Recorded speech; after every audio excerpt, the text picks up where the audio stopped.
Hey, fellow fanciers, Pigeon Man here. I've been in this game for over 15 years now, and I've made every mistake you can possibly make. I've lost birds to diseases I couldn't identify, I've fed the wrong grains at the wrong times, and I've watched promising young birds fail because I thought I knew better than the old-timers. But here's the thing I learned, and today I'm going to share everything I've learned, everything the champion breeders whisper about behind closed doors, everything that transformed my loft from mediocre to consistently competitive. This isn't theory, this is battle-tested wisdom from someone who's been in the trenches, made the errors, paid the price, and came out the other side with birds that win. Let's start with something fundamental that most people get wrong from day one: genetics. Everyone talks about bloodlines, about famous names, about buying birds from this champion or that legend. But here's what I discovered after wasting thousands on so-called champion bloodlines. The pedigree means nothing if you don't understand what you're actually looking at. I remember buying a bird from a famous strain, paid more than I care to admit, and that bird couldn't find its way home from 5 kilometers. Meanwhile, my best breeding hen came from a local guy who didn't even keep written records. She was ugly, scruffy looking, and had a pedigree written on a napkin. But she produced winners. Why? Because I started studying the actual physical traits that matter, not the paper they came with. You see, when you look at a racing pigeon, you need to train your eye to see what the champions see. The wing structure is crucial. I'm talking about the last 3 flight feathers specifically. They need to be strong, with that slight curve that creates the perfect airfoil. But it's not just about length, it's about flexibility and strength. I check this by gently bending the primary feathers. If they snap back immediately without breaking, you've got quality. The muscle structure is equally important. Feel the breast muscle of your birds regularly. A champion racer has long, firm muscles that extend well back toward the tail. If the muscle is short and bulky, that bird might be strong, but it won't have the endurance for long-distance racing. I learned this the hard way when I kept selecting birds based on chest size alone. Big mistake. Those birds looked impressive but faded after 2 hours of flying. The eye theory is controversial, I know. Some people dismiss it completely, others obsess over it. Here's my take after years of observation. The eye does matter, but not in the mystical way some old books suggest. I'm looking for a vibrant, intelligent eye with a well-defined pupil that reacts quickly to light changes. The color matters less than the clarity and the expression. When you handle hundreds of birds, you start to notice that the really smart ones, the ones that navigate cleverly and return consistently, they have this alert, aware look. It's hard to describe until you've seen it, but once you recognize it, you'll never forget it. I had a blue bar cock once. Nothing special to look at, but his eyes were incredibly expressive. That bird won 3 races in one season because he always found the fastest route home, even in terrible weather. Now let's talk about something that took me years to figure out: the art of pairing, what we call the mating game. This is where science meets intuition, and honestly, it's where most people fail completely.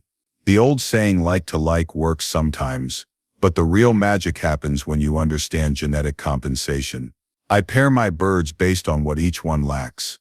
If I have a cock with incredible speed but questionable navigation, I'll pair him to a hen that's maybe a bit slower, but has an uncanny ability to find home from anywhere. The goal isn't to create more of the same, it's to create something better. I keep detailed notes on every pairing, not just the results but my reasoning behind each match. After 5 years, I started seeing patterns. Certain combinations worked repeatedly. Others that looked perfect on paper produced disasters. One technique I learned from a Belgian master changed everything for me. He called it spiral breeding. Instead of line breeding tightly generation after generation, which can fix faults as easily as virtues, he maintained 3 distinct families. Family A, B, and C. He'd cross A with B, then the best offspring back to C, then those results to a new A individual, and so on. This maintains hybrid vigor, while still concentrating the bloodlines you want. I've adapted this system, and it's transformed my breeding results. The birds are healthier, more consistent, and surprisingly, they seem to retain that racing intelligence that often gets lost in tight inbreeding programs. Feeding. Oh man, this is where I see so many people going wrong, and I was definitely one of them. For years I thought more protein meant stronger birds, better racers. I was loading them up with peas and beans, and wondering why they were heavy, slow, and prone to respiratory issues. Then I met a Dutch veterinarian who specialized in pigeon sports medicine, and he explained the metabolic reality of these birds. Racing pigeons are essentially high-performance athletes, but they're endurance athletes, not bodybuilders. Their bodies are designed to burn fat efficiently over long periods, not to process massive amounts of protein. The modern racing pigeon diet needs to be periodized, just like human athletic training. During the off-season, when birds are molting, yes, they need more protein, around 18 to 20%, to grow strong new feathers. But as you move into training season, that protein needs to drop to around 14 to 16%, with increased carbohydrates and fats. The key grain during racing season, quality maize, but not just any maize. I'm talking about small, hard varieties that force the birds to work for their food, keeping their digestive systems active and healthy. I also use a lot of safflower and hemp seed, but in controlled amounts because they're calorie-dense. Here's a specific feeding schedule that works for me. During the week when birds are training around the loft, they get a light mixture, mostly barley, some wheat, a bit of maize. I want them slightly hungry, alert and eager to train. The day before a race, I switch to the heavy racing mixture, maximum energy, all the good stuff. But crucially, I feed this in the evening, not morning. Why? Because pigeons digest food over 12 to 14 hours. Evening feeding means they go to the race with fully loaded energy reserves, but empty, light digestive tracts. I learned this timing from studying how the Belgians prepare their birds, and it made an immediate difference in my race results. Water. It sounds so basic, but water quality is probably the single most overlooked factor in pigeon health.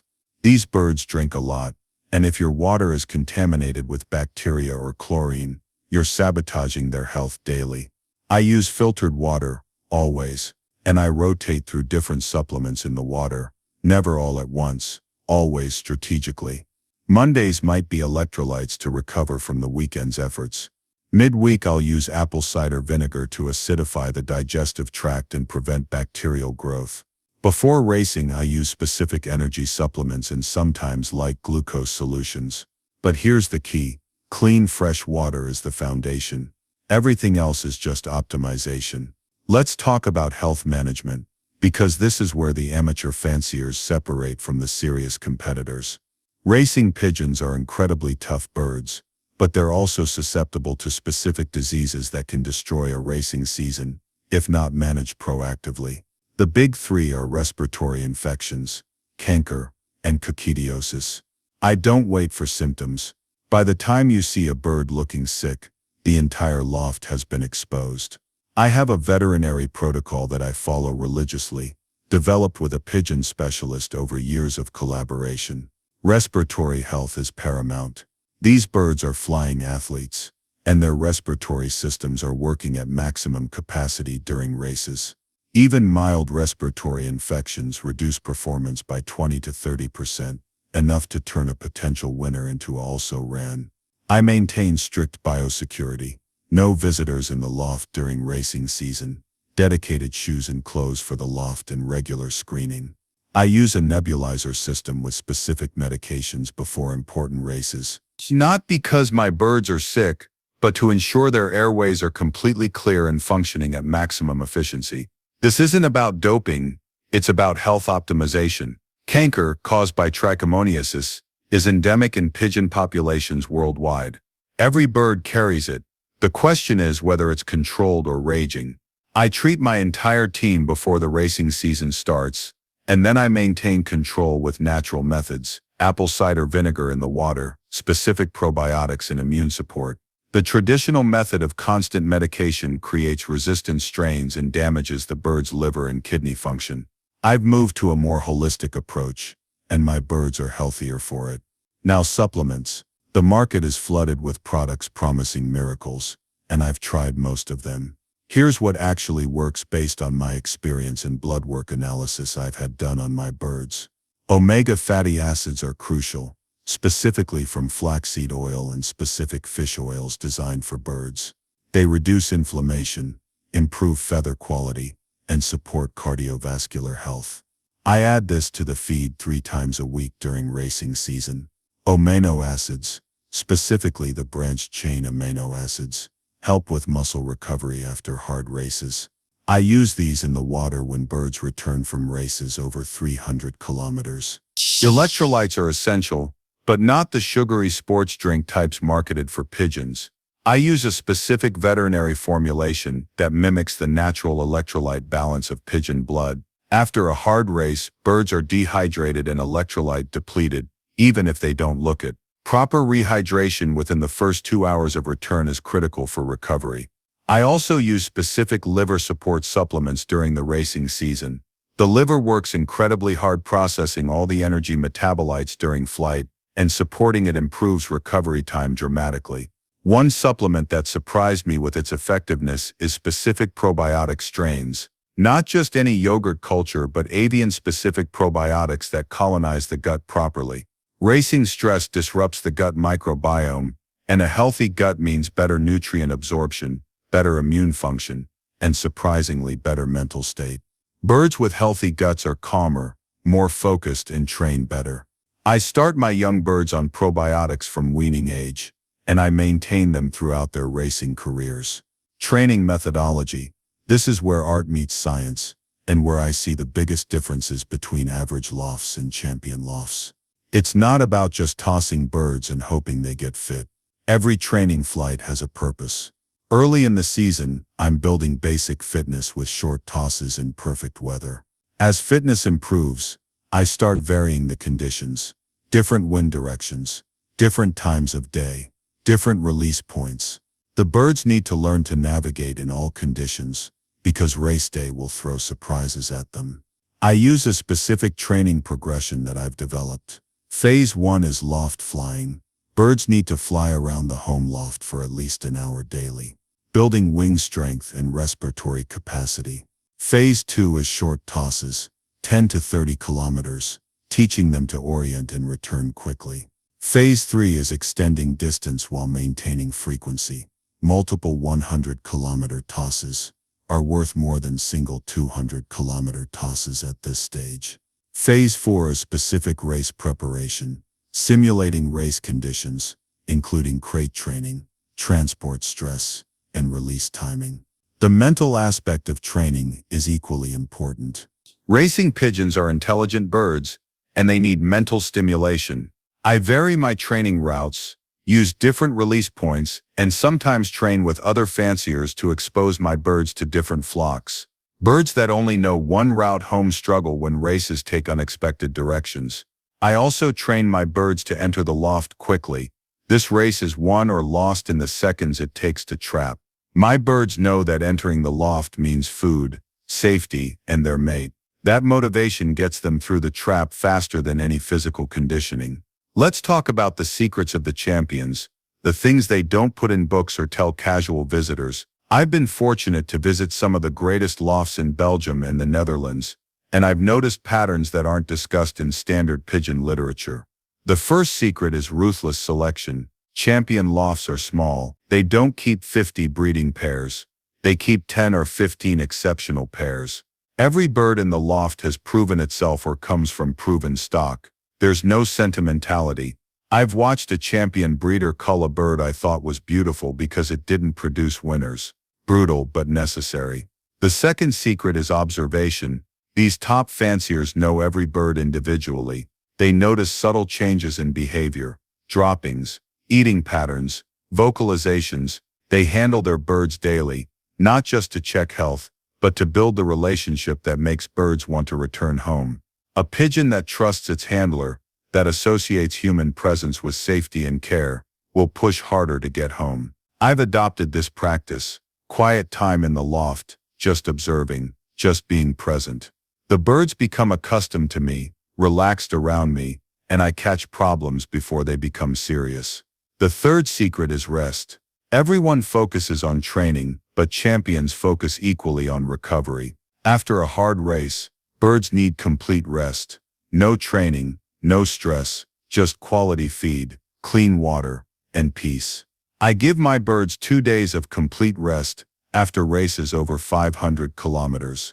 Their bodies are repairing muscle damage, replenishing energy stores, and mentally processing the navigation experience. Pushing them too hard, too fast, leads to chronic fatigue and poor performance. Late in the season when the important races happen, motivation management is another area where champions excel. Pigeons race home for 2 reasons: survival instinct and motivation to return to their territory, mate, or young. I use the Widowhood system, racing males while their mates are at home, separated but visible. The desire to reunite drives incredible performances.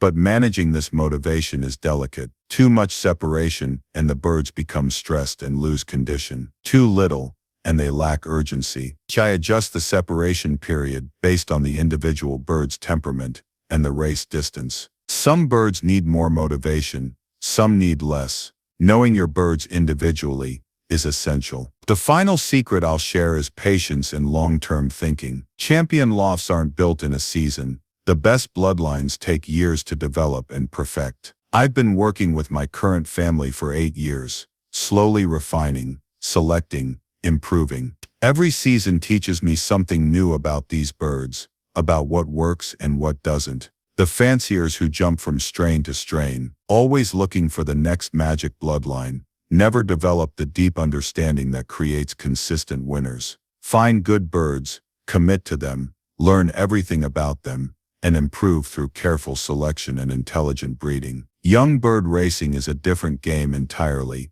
and it requires different strategies. Fin birds are learning to navigate, building their mental maps of the territory, and developing the physical strength for racing. I focus on frequent short tosses rather than long distances. They need to learn that going into the basket means an adventure that ends safely at home. I never push young birds beyond 300 kilometers in their first season. It's not about winning young bird races for me. It's about developing birds that will be champions as yearlings and 2-year-olds. The birds that are pushed too hard as youngsters often burn out or develop chronic health issues. The weaning process is critical for future racing success. I wean my youngsters gradually, keeping them in sight of their parents but encouraging independence. They need to learn to eat and drink on their own, to find their place in the loft hierarchy, and to identify with their new home. I spend extra time with newly weaned birds, making sure they're eating well and adjusting. Stress during this period can affect their health and racing potential for their entire lives. As we approach the end of this deep dive into racing pigeon mastery, I want to emphasize something that took me years to truly understand. These birds are not machines. They're not tools for our ego or gambling devices. They're incredible athletes, intelligent navigators, and when treated with respect and understanding, they give us everything they have. The bond between a fancier and their birds is real, and it's built on consistency, care, and genuine appreciation for what these birds accomplish.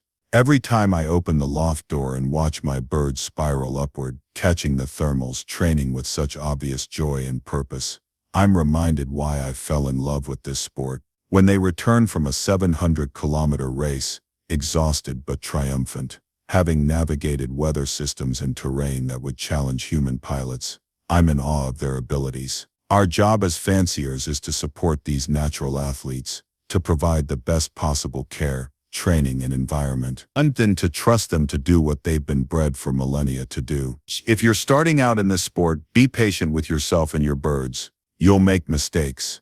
I certainly did.